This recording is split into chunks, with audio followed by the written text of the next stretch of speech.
Now while you're watching this video, please remember to like, subscribe to my channel, click the bell icon for notification of future videos, and share this video also. Thank you. Well, hello there, welcome back to my channel, guys. It's so good to have you here with me once again. Now today, as you can see, the title suggests emotional intelligence. As you know, this channel here is designed to give you something greater than theology. It is my hope that those who follow me on this channel, they will receive enough information that can actually help them in every aspect of their lives. Right now, this video today is Wednesday, right? Today, but at the time when this video is recorded, it's Wednesday, but due to being behind schedule, I'm gonna have to post this video Thursday early in the morning, so it should be dropping by that time. Now this video is a video that is made in response to two videos. One titled how I move from having a low self-esteem to a strong self-esteem, and the second video was talking about me having suicidal thoughts, right? So this one is primarily made in response to the video on me talking about how I used to have suicidal thoughts, right? Now, in that particular video, the last thing that I would have said in it is that I had figured out some of the reasons as to why my mother actually acts the way she does, right? And why she did some of the things that she would have done from since I was a child coming up. All of it, based on what I have discovered, has to do with emotional intelligence, right? When I had figured out this, it makes it somewhat easier for me to understand her. It made it somewhat easier for me to forgive and let go to some of the past things where she's concerned, right? Understanding that there's nothing I can do about it now. I can only strive to make myself better and to make my life better. While I'm young, I still have the opportunity to do so, right? So, but when I had come across this term emotional intelligence, I realized that not only did my mother had or still probably has low emotional intelligence, I realized that I too had low emotional intelligence. As a matter of fact, I wouldn't say that I have high emotional intelligence, right? I'm striving towards that. But if I should be honest with myself, I am at the middle. I'm in the middle, right? Middle ground where emotional intelligence is concerned. So it's not low, but it's not high either. So I'm getting better every day, right? What I'm going to do is I'm going to post in the link that will give you quite a good amount of information as to what emotional intelligence is and how it is important to cultivate high, if not middle, right, or fairly good amount of emotional intelligence, but preferably high. You do not want to have low emotional intelligence. Why? It's because if you have low emotional intelligence, you're going to trust me, your life is going to be somewhat unhappy, right? So you want to actually have, if not high, at least a fairly good level of emotional intelligence. Now I'm going to read just a few things from out of the link that I will post in the comment section. This is what it says: when it comes to happiness and success in life, EQ matters just as much as IQ. Learn how you can boost your emotional intelligence, build stronger relationships, and achieve your goals. What is emotional intelligence, or EQ? Emotional intelligence, otherwise known as emotional quotient or EQ, is the ability to understand, use, and manage your own emotions in positive ways to relieve stress, communicate effectively, empathize with others, overcome challenges, and diffuse conflict. Emotional intelligence helps you to build stronger relationships, succeed at school and work, and achieve your career and personal goals. It can also help you to connect with your feelings, turn intention into action, and make informed decisions about what matters most to you. Now, believe you me, guys, when this is talking about the definition of emotional intelligence, and it tell you how you manage your emotions in positive ways to relieve stress. I was always told by my family members that I never handled stress well, right? But little did I know is that that was a sign that I have low emotional intelligence. I never handle stress well, right? And whenever I'm at a place where I'm either extremely disappointed in either something that happened or what someone did, or if I'm extremely hurt by something that happened, what someone did or whatever, I oftentimes say things from my mouth that sometimes make matters worse. It's like I would have an outburst of probably anger or something, and I just say things and not have no regard whatsoever of whose feelings I'm hurting. I sometimes do things in a manner that it doesn't make the situation better. It's like when I look at myself, I say to myself, you know, irrespective of what, you could have handled the situation better.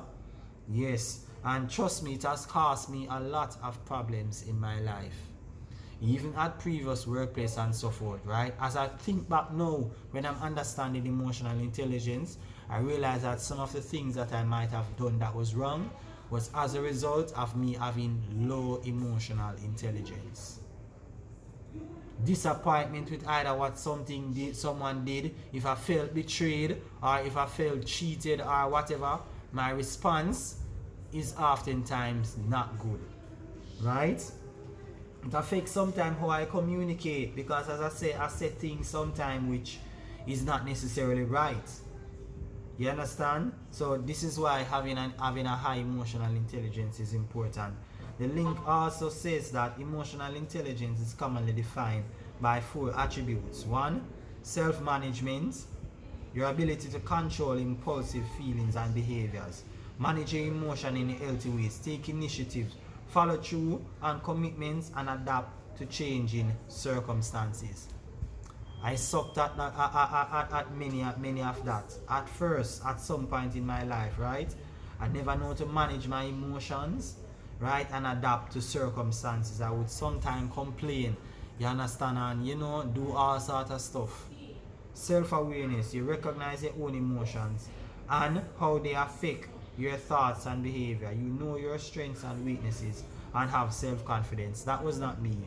I never knew my strengths and weaknesses. This is something that I discovered maybe just probably a few months ago or so, or maybe a year or 2 ago. So it's not something that I always knew, right? And confidence is something that I never had to growing up.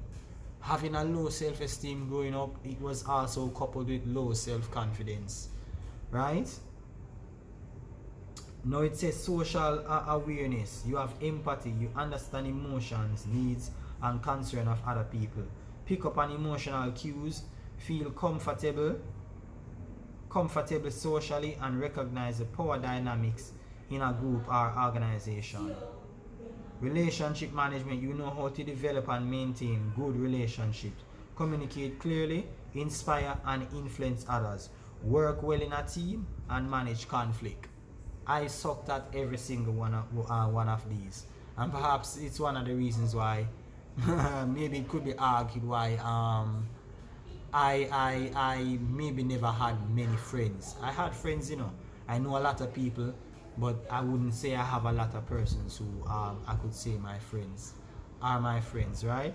So maybe some of these were actually some of the factors, right? Now, why is emotional intelligence important? As we know, it's the most smartest people who are most successful or the most fulfilled in life. You probably know people who are academically brilliant and yet are socially inept and unsuccessful at work or in their personal relationships. Intellectual ability or intelligent quotient, IQ, isn't enough on its own to achieve success in life. Yes, your IQ can help you get into college, but it's your EQ that will help you manage the stress and emotions that when facing your final exams. IQ and EQ exist in tandem and are most effective when they build off one another. Emotional intelligence affects 1, your performance at school or work, your physical health, your mental health, right? It affects your relationship and your social intelligence. Now, building now that I've mentioned all of that and emotional intelligence, right? And the things that it affects. As I said just now, it affects your relationships, social intelligence, your social intelligence. It affects your mental health, your physical health, and it affects your performance at school or work. You could extend it to perhaps even church, your neighborhood, or whatever, how you relate at church and just about anywhere you go and so forth, right? Now, why do I say my mother had a low emotional intelligence? I'm going to tell you why. I discovered that some of the reasons why my mother acted the way she acted was as a result of things that she has been through herself in her life. I realized that she had some little issues with her own mother, issues that were unresolved, and she was perhaps carrying some bitterness, I would say, in her heart. Yeah, I think it's more than just her relationship with her mother, but she go through some things in life. You understand? She used to always suggest it to me, but it's like I always never took the time to listen and to actually understand where she's coming from, until one time, when we were talking and she was telling me, her mother and so forth, and it seemed like her relationship with her mother somewhat hurt her in many ways. So that's the thing about emotional intelligence, how are you able to deal with things that you have been through, right, and things that are things that you are going through currently, right? That is the core thing about emotional intelligence. Let me give you some example. There are some persons, right, they had been out of a toxic relationship or toxic scenario, and it's like when they enter into another relationship, it's like they bring the toxicity that they took from that relationship and they put it in a new relationship that they're in. They don't get over some things, they're carrying baggages and so forth, and it's like they unload it on the persons that they're with. I was reading one at the time, I was watching a YouTube video about a so-called person who was very violent, a gangster then, so to speak, and it is said that he savored killing women, and one of the reasons why he savored killing women is because he lost his mother through violence at a very tender age. And that's an example of low emotional intelligence. It's like he wanted persons to feel the same pain that he felt by losing either their mother or losing a woman in their life, an important woman in their life.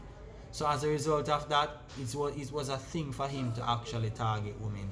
And that is a sign of low emotional intelligence. People with low emotional intelligence, they don't rise above either their present circumstances or the things that they have been through. If they have been hurt, they have to hurt you too. If they have never had access to certain things growing up, then they ensure that their children don't have access to that. I never knew the joy of having certain things, so you shouldn't have the joy of having it either. I am miserable, so you should be miserable as well. Right? They don't rise above their present circumstances. They don't cultivate a positive mind and say, hey, yes, I've been through this, but you don't have to go through the same thing as well. They don't know how to handle stress and so forth, right? So as a result of that, they hurt persons around them unintentionally. And this is the aftermath of having low EQ. People with high EQ, however, they would be like, I have been through this, so I don't want anyone to experience the same thing that I've gone through. I've never had this or had access to this, so I want you understand, to experience what I could not have experienced, which is actually wonderful. I've never experienced a particular thing that is wonderful and great, so I want you to experience it. Those are how signs of high EQ as opposed to low EQ. Right? So my mother, she had low EQ. You understand? And this is the reason why she treated me the way that she was. She perhaps was neglected, so she neglect me too. She was somewhat ill-treated, so she ill-treat me too. You understand? She blame life. You understand, for a lot of things that she go through, and it's like she just take it out on me and perhaps some of her children. She don't know how to do anything in she don't know how to do certain things. You understand? Because she has never experienced certain things, so she's thinking herself that it's not her prerogative to give what she has never experienced. As she always used to say, she never grew up getting certain type of lovey-dovey stuff. So as a result of that, she can't give what she has never experienced. So those were the actual reasons as to why my mother acted the way she acted. Right? She just do things and she just doesn't know any better for the most part of it. Right? It's as a result of her worldview, what she has been through, and her and basically her mindset, which is unfortunate. I remember telling her that, maybe you should seek some form of counseling though. That is exactly what you should have done. You handle all of that on your own and you never seek any form of counseling. I don't know if she's going to take up the offer and actually do it still, but maybe not, because after all, I can say that I'm seeing significant improvements, and it could be attributed to the fact that she has been going to church quite frequent, right? So I give God thanks for that. So what I'm happy about is that, having been around my mom for quite some time, I was able to understand her more and know why she acted the way she acted. So I got the answer that I was looking for, because I was always saying in the back of my head that there's no way my mother could hate me or whatever. It's just not possible. It's not like I give her a reason to, you understand? But I always wondered why she does the thing that she does, and to the shock to my great shock, it's as a result of what she's been through. And this is the big problem in this life, It's like people go through negative circumstances, and instead of turning the tables, the cycle just continue and continue and continue and continue. So it becomes a generational thing. You see your father used to abuse your mother, so you come up being an abuser too. Thinking that, this is the right way and so forth, not rising above it and seeing that this is wrong. So not because your father was like that, doesn't mean that you have to be like that. You try to ensure that your home, your newfound home, doesn't reflect the home that you were brought up in. It's through low EQ why men sometimes kill their lover, when their lover either dump them or they realize that they're cheating on them. It's low EQ. Many of the negative things that happen in life with person-to-person relationship and so forth, whether it result in violence or wrath or outbursts or anything, many times it has to do with EQ. Many times it has to do with EQ. People just don't know how to deal with certain things. They don't know how to let go. And believe me, I'm guilty, I'm guilty of many things, as I said before, because I had low EQ. Somebody, and especially because I'm an empath by nature. Yes, being an empath, I give love easily. You understand? And I love hard. So as a result of that, I expect the same that I give. I expect the same loyalty. I expect to be reciprocated of the same. And when I don't get that, it oftentimes results in bitterness. You understand? And sometimes I do and say things that I should not, many of which I regret to this very day. Right? Now, this is one of the recommendations that I'll give in order for you to cultivate high EQ. One, just remember to yourself, after all, in this world, shit happens. You understand? This is a fallen world, right? And we can't expect that things are going to go according to how we expect it to all the time. No, it doesn't work like that. Try to rise above the circumstances, whatever happens, understanding that God is able to fix it and to turn the tables. You understand? And make things better. Have a hope for the future that it will be better. It won't last forever. Right? This is the mindset that you have to have in order to have a high EQ. Trust in God and hope for the better. Right? Secondly, don't expect you from people. It is very important. Don't put people on pedestal. Right? Don't expect too much from people. Right? And don't expect you from people. No one is obligated to you. I know it's very hard to accept. Right? No one is obligated to you. No one is obligated to reciprocate what you give to them, right? And you cannot control people's action. Yes, you can control how you respond to a person's action. Just because you go all out to please someone, right? In showing loyalty, in showing love, right? And you go all out to support them. You go all out. You just go all out for persons, right? Whether it be a lover, whether it be a friend, a family member, co-worker, church brother, neighbor, whoever. Don't expect that they are going to always give you back what you give them. It was a very hard thing for me to accept, but I'm learning every single day to accept that truth. And you see, the sooner you accept that truth and understand that shit happens, but trust in God, irrespective of whatever is happening, and hope for the future. Once you do those two things, don't expect too much from people. Trust in God and hope for the best, and hope for a better future. You will move on gradually, right, to having a high EQ.